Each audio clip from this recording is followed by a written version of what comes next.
Actualités politiques, culturelles, sportives, religieuses et éducatives en Haïti et dans le reste du monde. Informations fiables, analyses claires et mise à jour continue, nous sommes votre choix universel. Histoire détaillée d'Ibrahim Traoré. 1. Origine et formation. Ibrahim Traoré est né le 14 mars 1988 à Bondoki, dans la région de la boucle du Mouhoun au Burkina Faso. Il grandit dans un contexte modeste, comme beaucoup de jeunes burkinabés. Élève sérieux, il poursuit ses études supérieures à l'université de Ouagadougou, où il étudie la géologie. Pendant ses années universitaires, il s'intéresse déjà aux questions sociales et politiques.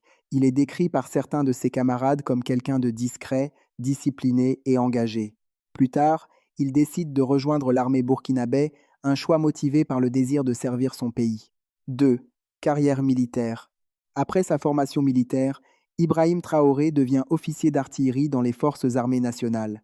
À partir de 2015, le Burkina Faso est confronté à une montée du terrorisme, notamment dans les régions du Sahel et du Nord. Traoré participe à plusieurs opérations militaires contre les groupes armés djihadistes. Il sert notamment dans des zones très dangereuses comme Djibo, une ville régulièrement attaquée. Au fil des années, une partie des militaires exprime son mécontentement face au manque d'équipements adaptés, aux pertes importantes dans les rangs de l'armée, à la gestion politique de la crise sécuritaire. 3. Contexte politique avant son arrivée.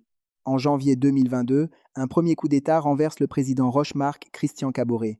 Le lieutenant-colonel Paul-Henri Damiba prend alors le pouvoir, promettant d'améliorer la situation sécuritaire. Cependant, quelques mois plus tard, de nombreux militaires estiment que la situation ne s'améliore pas. Les attaques terroristes continuent et certaines villes restent sous blocus. 4. Le coup d'État du 30 septembre 2022.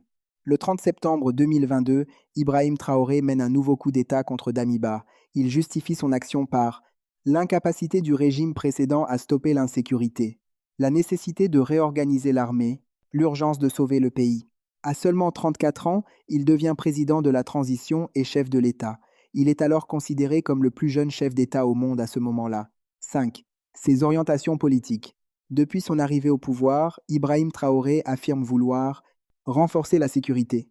Il met l'accent sur la mobilisation nationale, la création de volontaires pour la défense de la patrie, VDP, et la réorganisation de l'armée. Défendre la souveraineté nationale. Son discours insiste sur l'indépendance du Burkina Faso vis des anciennes puissances coloniales. Réorienter les partenariats internationaux. Le Burkina Faso a réduit sa coopération militaire avec la France et s'est rapproché d'autres partenaires, notamment la Russie. Unité africaine. Il affiche une proximité politique avec d'autres dirigeants militaires du Sahel, notamment au Mali et au Niger. Ensemble, ces pays ont créé l'Alliance des États du Sahel, AES, en 2023. 6. Soutien et critique. Ibrahim Traoré bénéficie d'un fort soutien populaire, surtout parmi les jeunes qui voient en lui un symbole de rupture avec l'ancien système. Cependant, son régime est aussi critiqué pour le retard dans le retour à l'ordre constitutionnel, pour les restrictions de certaines libertés, pour la gestion des médias et de l'opposition. La situation sécuritaire reste un grand défi malgré les efforts annoncés. 7. Son image et son influence. Sur les réseaux sociaux, Ibrahim Traoré est devenu une figure très médiatisée. Certains le présentent comme un leader panafricaniste, comparé parfois à Thomas Sankara, ancien président révolutionnaire du Burkina Faso. Il met en avant la lutte contre la corruption, la valorisation des ressources nationales, le patriotisme.